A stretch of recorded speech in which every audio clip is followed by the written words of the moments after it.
Welcome to episode number 5 of the Kansas City Suburb Showdown. In this series, we're comparing some of the best and most popular suburbs in Kansas City. And this video is Olathe versus Lenexa, so two neighboring cities with a lot of similarities and quite a few notable differences. If you stick around to the end, we're also going to break down where your money goes the farthest when you're buying a new or old home in either of these cities. Let's get started. Part number 1, the biggest similarities and biggest differences. As you can see on the map, Olathe is the southern neighbor of Lenexa. So right off the bat, you can see Lenexa is more centrally located. It's closer to a lot of the shops and restaurants and everything else in Overland Park.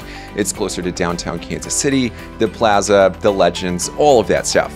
But for that exact reason, there's quite a divide over Olathe. See, there are a lot of people who don't want anything to do with Olathe because of how far tucked away it is. And for that exact reason, there are also a lot of people who are attracted to it because they don't want to be in this central area. They want to be located a little bit farther out. There's a little bit more green space, although I will say there's pretty comparable green space in both of these cities. So right off the bat, that's one important decision to make. Do you want to be centrally located or do you want to be tucked away? The second big decision is how big of a city do you want to live in? Because the size of Olathe at about 143,000 residents compared to about 60,000 residents in Lenexa means Lenexa is definitely more of a small town feel. It also has a less dense population, so it is centrally located, less dense of a population, whereas Olathe definitely a little bit bigger, definitely tucked away. And in addition to all of that, Olathe also happens to have quite a few more employers in that area than you'll see in the city of Lenexa. Now, the last big difference that I want to point out, more than any other city that maybe you've ever driven in,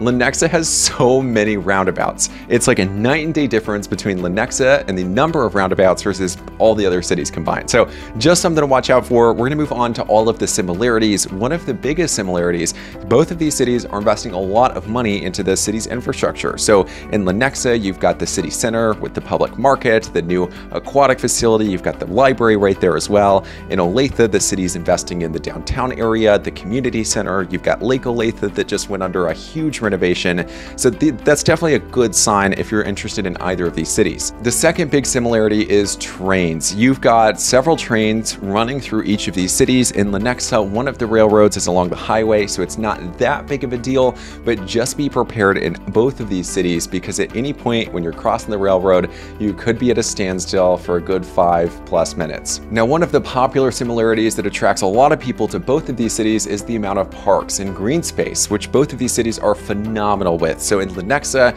you've got Lake Lenexa, which is a big renovation, Black Hoof Park right there. You've got Shawnee Mission Park, which is one of the biggest parks in Johnson County. It's split between Shawnee and Lenexa, but we'll call it a win for Lenexa here. And then you've got several different little community and neighborhood parks throughout the city. Now in Olathe, just because the city's bigger, you've got a few more parks, but it's a pretty comparable ratio, I'd say. So the big one is Heritage Park. It also is one of the biggest parks in Johnson County. It's got a lot of the amenities that you'll find at Shawnee Mission Park. You've got the Ernie Miller Park and Nature Center right there as well. You've got Lake Olathe, like we talked about, tons of little amenities there as well. You've got a splash pad for the kids. There's a swimming area. You've got an aqua facility. You've got a floating obstacle course in the water. And then of course you've got Blackball Park, which is where the pool is at. Part number 2 is all about the schools. And this is an interesting one because while Lenexa doesn't have its own dedicated school district, a large part of this city does fall in the Olathe Public School boundaries. So happens to be one of the best school districts in the entire Johnson County area. You should check out the 21st Century program. And here's a picture of kind of what that looks like. It allows kids when they get to high school to basically pick the school that has a dedicated or specialized program, whether it's mathematics or whether it's sports psychology or whether it's marketing, business, etc. I think that's a pretty cool twist. Now, as you can see with the city of Lenexa, you've got several different school districts like Shawnee Mission, you've got the DeSoto School District that feed into the edges of it. And the same thing is true when you get to Olathe. You've got the Spring Hill School District, the Gardner-Edgerton School District, and then where Olathe meets Lenexa, you've got the DeSoto School District. Choosing between these cities based on the schools is definitely no easy task, but one thing that is to hit that like button if you're enjoying the video so far. It helps get this video in front of other people in your same situation who might be moving or trying to decide between these suburbs. And of course, if you're new to the channel and you're looking for videos just like this about Kansas City suburbs, the real estate market here, and everything else, that's exactly what you'll find. So make sure to hit that subscribe button so you're the first to see these videos. And we've got two parts left of this video. First is the cost of living, and then we'll discuss home prices and where you can get a bigger bang for your buck, Olathe or Lenexa. Now, according to this map that shows the cost of living across many suburbs in Johnson County, you can see that Olathe is slightly less expensive than Lenexa. But if we zoom in on that map, you can see a bigger difference starts to emerge. Now, here's a chart that'll show the line-by-line breakdown, and it shows that both Lenexa and Olathe are above the US average cost of living, but the big distinction here is that both of those cities are in Johnson County, which is, according to Niche.com, one of the best counties to live in the entire country.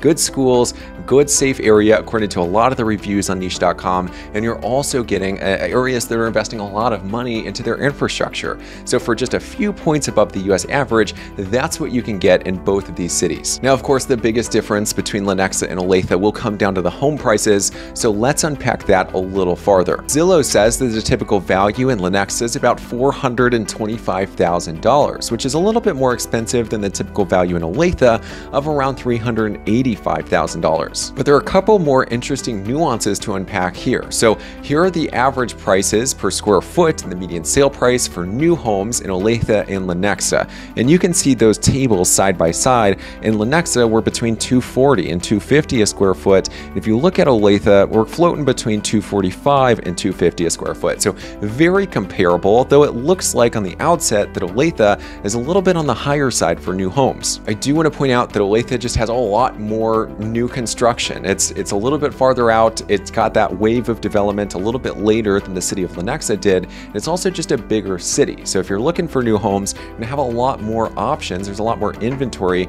in the city of Olathe. Now, another big difference in these charts is the median sales price. If you look at the median price in Lenexa, at least at the beginning of 2023 in January and February, you can see it's at $950,000 and $850,000. And that's because there are some really high-end communities in the city of Lenexa that are driving up those prices. And you can see the median in Olathe is pretty much floating between $650,000 and basically the mid or low 500s. Now, there aren't just big differences between new homes, there are also big differences between the old homes in Olathe and Lenexa. So here's what that data looks like.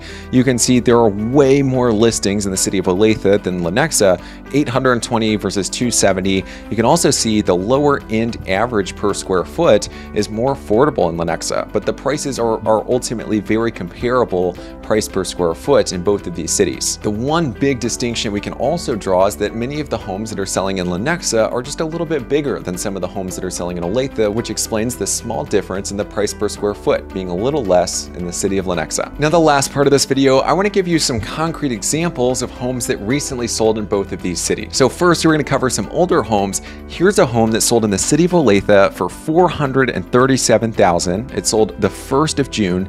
3,150 square feet. You've got a 9,000 square foot lot. It was built in 1998. I absolutely love the stone facade on the front of that house. Now, here are some pictures of a home that sold in Lenexa at $435,000. So very similar price point. It sold the 8th of May at 3,300 square feet. It's on 1/3 of an acre, and it's a little bit older, being built in 1985. And same thing here, the exterior, I love the all brick. It's not for everybody. It's a very expensive material to last a long, long time. Now, before I show you these last two homes, I do want to mention that whichever one of these that you like the most, whichever area you're interested in, we would absolutely love to help find the best neighborhood, the best schools that are really going to challenge your kids, and ultimately get you a really good deal so you're getting more value for every dollar that you're spending on your brand new home.